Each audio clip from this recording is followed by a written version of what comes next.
Muy buenas tardes, amigos y amigas, y bienvenidos de nuevo a vuestra casa del oráculo de Delfos 700. El vídeo de hoy, por su temática, es un poco más complicado porque trata de la dialéctica hegeliana. Hegel es uno de los, yo diría, de los pensadores más importantes de toda la historia de la filosofía occidental.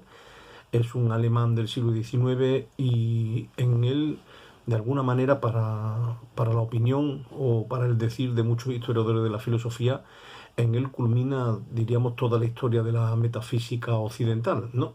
Iniciada en la Grecia antigua por el sabio y el viejo Platón. Entonces, más allá de Hegel ya no habría más idealismo, no habría más metafísica o no habría más racionalismo de primera división, por decirlo de una manera metafórica, ¿no? De una manera alegórica.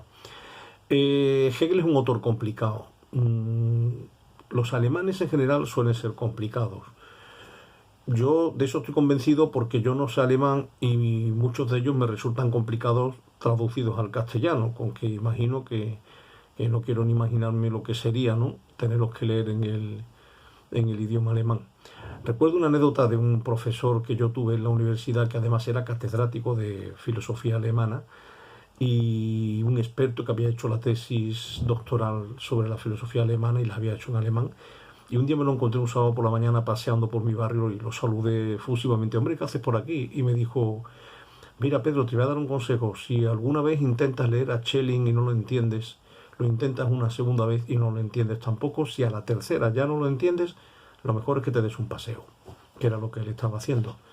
Y yo decía, bueno, pues entonces yo ya ni lo intento, ¿no? Entonces, quiero decir con esto, el romanticismo alemán tiene sus complicaciones, como la filosofía alemana en general tiene sus complicaciones, y el idealismo hegeliano tiene sus complicaciones. Por eso lo que voy a hacer es, primero, ceñirme en una cosita muy concreta y además intentar simplificarla mucho para hacer lo que a mí me resulta más interesante de la filosofía, que es pues bajarla a la arena, traerla a la vida cotidiana e intentar ver en qué nos puede a nosotros ayudar y a qué nos puede nosotros invitar a hacer, ¿no? Porque, bueno, esto tampoco se trata de un canal de ensayo, ni de un canal especializado, ni de un canal para filósofos profesionales. Eso ya lo sabéis, lo que lo estáis siguiendo desde hace ya algunos añitos. Bien, voy a centrarme, como Hegel es un autor muy prolífico y tiene una extensísima obra y un montón enorme de problemas tratados, ¿no? Y bueno, para muchos ha sido el gran filósofo del Estado y del estatalismo, más allá aún del mismo Platón. De uno de sus costados, porque Hegel tiene dos líneas de seguidores, la llamada derecha hegeliana y la llamada izquierda hegeliana, de uno de ellos, de la izquierda hegeliana, sale ni más ni menos que Marx y toda la corriente del marxismo. Bueno, pero nos vamos a centrar, como decía, en un aspecto muy concreto, el tema del método dialéctico, de la dialéctica. Quizás en alguna otra ocasión podríamos hablar de la visión que tiene Hegel de la odisea del espíritu, de la historia de la conciencia, del logos, del eidos, y de cómo se va desarrollando a lo largo de los siglos y de todo su periplo histórico, de todo el devenir histórico.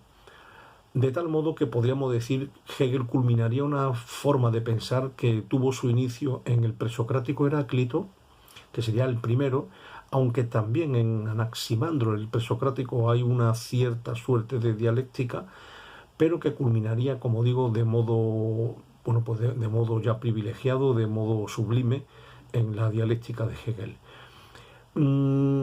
La dialéctica en Hegel tiene dos vertientes. Una, el método, como una forma de interpretar y de hacer la filosofía, y otra, el contenido, es decir, la afirmación y la proposición de que la realidad, el ser, es dialéctico. ¿Qué quiere decir dialéctico? Pues quiere decir dos cosas fundamentales. Una, que es movimiento constante, que es absoluto, es decir, que es movimiento...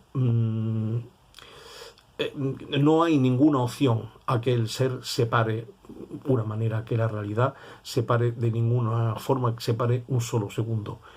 Todo es continuo movimiento. Por eso digo que es la culminación del todo fluye, del clásico griego Heráclito.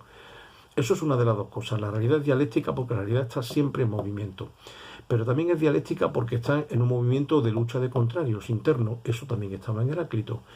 pero cada uno de los estadios sucesivos es superior a los estadios anteriores. ¿De acuerdo? Ahora, la novedad original que propone, diríamos, Hegel respecto a los filósofos anteriores que hablaron de que todo era movimiento y de que el ser no era una realidad estática y por tanto no era algo acabado que pudiéramos, diríamos, conceptualizar de una forma absoluta y para siempre, la novedad hegeliana es que él entiende el método dialéctico como evoluciones siempre por sucesiones de etapas de tres momentos. Tres momentos. Hay un primer momento siempre que es la afirmación, hay un segundo momento que es la negación y hay un tercer momento que es la negación de la negación o superación o nueva afirmación. En el alemán sería an sich, für sich y an und für sich. An sich significa en sí, un momento inicial de en sí mismo, el ser en sí mismo. El für sich significa para sí. Es un momento en el que lo que está en la posición inicial se sale de sí mismo y se convierte en su contrario. El segundo momento es el momento de la alienación, enajenación, salida de sí, conversión en lo contrario. Y el tercer momento, el an und für sich, quiere decir en sí y para sí. Es decir, es un momento que niega el segundo, pero es una negación que asume lo mejor de los dos momentos anteriores. Es una negación superadora de lo anterior. En alemán se dice Aufhebung, que es un término de muy difícil traducción. Es algo así como suprimir conservando. Quiere decir, se eliminan los momentos anteriores en su posición absoluta, se eliminan tal y como eran, pero conservando una parte de ellos. El filósofo alemán Fichte de la misma época llamó a esos tres momentos tesis, antítesis y síntesis. Y eso hace que para abreviar también se haya atribuido esa nomenclatura a Hegel, aunque no sea estrictamente hegeliana, llamando tesis al primer momento, a la posición, antítesis al segundo y síntesis al tercero.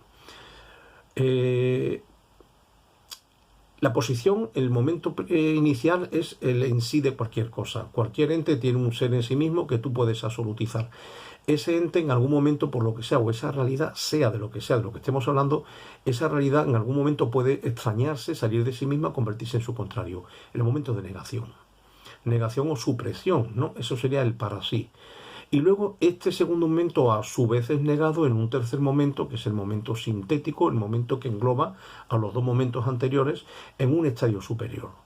Conserva elevando o suprime conservando, y eso es en palabra de Fichte, la síntesis, o en palabra de Hegel, el Aufhebung, que es el en sí y para sí. Este esquema de comprensión de la realidad, describiéndola como una realidad que se va moviendo constantemente a lo largo del tiempo, siempre por tríadas de etapas de tres en tres, Hegel la lleva a la explicación de absolutamente todo lo que existe desde el inicio de la realidad hasta su momento. Después él dice que todo culmina en el Estado, que es como la sublimación de lo social, pero ahí no vamos a entrar porque no es el tema de hoy. A nosotros lo que nos interesa es un poco el espíritu de lo que quería transmitir Hegel con la dialéctica, que para mí no es más ni menos que el siguiente. Es una interpretación o una reinterpretación de la lucha de contrarios de la negación, es una reinterpretación de la negación, podemos decir nosotros también, del mal, de todo lo que supone el mal o del dolor. Una reinterpretación, como digo, de la negación en una clave optimista, por decirlo de alguna manera, o en una clave positiva. Es decir, la negación es un momento necesario en la evolución de la realidad, absolutamente necesario, imprescindible, pero transitorio. Si nos quedamos con esto, yo creo que entendemos, a mi modo de ver, la esencia de la idea de la dialéctica de Hegel. La negación es un momento tan transitorio como imprescindible, como necesario. Transitorio es a la parte positiva, es decir, no hay mal que 100 años dure. La negación, el dolor, la lucha, la enajenación, la salida de sí, la alienación, no es eterna, no es universal, no la podemos absolutizar, pero sí es necesaria como un paso transitorio entre el primer momento y el momento de la llegada, por así decir, del momento sublime de la síntesis, del Aufhebung, de la negación, que a su vez es afirmación. Parece un galimatía, un juego de palabras, pero como os decía antes, la estructura del pensamiento alemán suele ser así, y en el caso de Hegel quizás más complicado todavía de lo corriente. pero voy a poner un ejemplo para que veamos si se puede entender un poco lo que quiere decir. Vamos a poner una etapa de la vida humana o un ente humano, el niño, la etapa de la infancia. La etapa de la infancia es una etapa feliz, el niño no tiene responsabilidades ninguna, el niño vive siempre confiado en papá y mamá, todo es juego, todo es diversión, todo es tener las necesidades satisfechas sin tener que preocuparse en absolutamente de nada. Nada es nada, ¿no? El niño, diríamos que su vida es un parque infantil, por así decirlo, ¿no? Y sus dibujos animados, y sus helados, sus golosinas, sus muñecos, sus juguetes, sus cuentos y su mundo de fantasía que le hace disfrutar de, si no es real, pues se convierte en imaginario y ya está, y el niño lo disfruta todo. Pero llega un momento en que esa fase de la infancia tiene que ser negada. Y ahí damos el paso a la adolescencia. Adolescencia como un momento de crisis, como un momento en el que el chico no sabe exactamente quién es, sabe lo que no quiere, pero no sabe lo que quiere. Ese momento que dicen los psicólogos que necesita negar todo lo anterior y también a los anteriores para poderse afirmar, especialmente negarse a los padres o contraponerse a los padres o a todo lo que signifique autoridad, padres, maestros, profesores, etcétera, normas en general. El momento ese de autoafirmación del adolescente que necesita saber qué es y saber quién es, pero que es un momento también de confusión, de caos, un momento muy hormonal, por decirlo de alguna manera, y un momento en el que, bueno, hay una especie como de exageración de lo afectivo, de lo emocional, para bien y para mal. ¿No? Desde el apasionamiento de los primeros enamoramientos hasta los grandes dolores, las grandes cuestiones. El autor Piaget decía que la adolescencia era la edad metafísica por excelencia, ¿no? Es una edad en la que, bueno, para muchos chicos y chicas empiezan a plantearse la cuestión del sentido, en algunos casos de una manera muy dramática, como dudando de que se pueda tener algún sentido la vida, la existencia y demás. Y es un momento tan apasionante también como doloroso y como confuso y como caótico, ¿no? Los adolescentes que me estén escuchando creo que saben a lo que me refiero. Pero ese momento de negación de la infancia, porque el adolescente ya no es un niño, ya no es una niña, no es tampoco un estadio absoluto. Ese momento a su vez será negado y ya el chico pues pasará a la juventud y a la vida adulta. ¿Era necesario negar la infancia con todo lo que suponía negar la infancia y con todas las pérdidas o todos los duelos que supone pues dejar de vivir en ese mundo de Disney, por así decirlo? Pero era necesario porque si no, no nos desarrollamos como hombre o como mujer. Entonces, esto no es más que un ejemplo, pero creo que puede servir para comprender qué es lo que significa la propuesta de Hegel. Todo en la vida es evolución, todo es movimiento, todo es lucha de momento, la posición siempre es negada por una negación, pero esto no se queda ahí.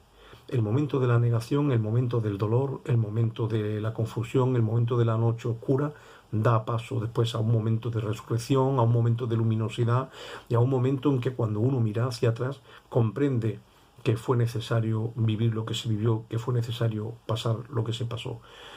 A mí me gusta proponer este esquema dialéctico de la realidad como una forma también psicológica de comprender, bueno, pues diríamos las noches oscuras de nuestra vida, ¿no? Los momentos malos, los momentos dolorosos, los momentos en los que no hay comprensión, en los que la razón se resiste a admitir lo que está sucediendo, lo que ha sucedido, y esos momentos en los que pues sencillamente no comprendemos nada, ¿no? Y solo queda a lo mejor el lamento, la sensación de absurdo, de vacío, de sinsentido o de incluso de insoportabilidad.